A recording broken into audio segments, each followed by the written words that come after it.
ભરૂચ જિલ્લાના અંકલેશ્વર જીઆઈડીસી વિસ્તારમાં અંકલેશ્વર ઉદ્યોગ મંડળ પુરસ્કૃત રામકૃષ્ણ વિવેકાનંદ ચેરિટેબલ ટ્રસ્ટ સંચાલિત વિવેકાનંદ આરોગ્ય કેન્દ્ર તથા Lions Club of Ankleshwar women's દ્વારા ભડકોદરા શિવ મંદિર ખાતે મેડિકલ ચેકઅપ કેમ્પનું આયોજન કરવામાં આવ્યું હતું, જેમાં ડાયાબિટીસ, બ્લડ પ્રેશર તથા આંખની તપાસ કરી જરૂરી દવાઓનું વિતરણ કરવામાં આવ્યું હતું।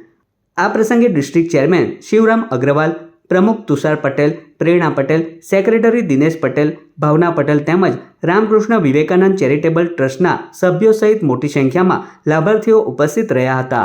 આજે Lions Club of Ankleshwar industrial area અને Lions Club of Ankleshwar woman દ્વારા પડકોદરામાં આવેલા શિવ મંદિરમાં ડાયાબિટીસ, બ્લડ પ્રેશર અને આઈ ચેકઅપ કેમ્પનું આયોજન કરેલું છે। તેમાં મોટા ભાગના ભાવિ ભક્તોએ ભાગ લીધેલો છે અને આ દ્વારા એમના ડાયાબિટીસ કે આઈ ચેકઅપમાં એમને કોઈ નિદાન થાય તો એ લોકો એનો ઈલાજ કરાવી શકે એ હેતુથી આ કેમ્પનું આયોજન કરવામાં આવેલ છે।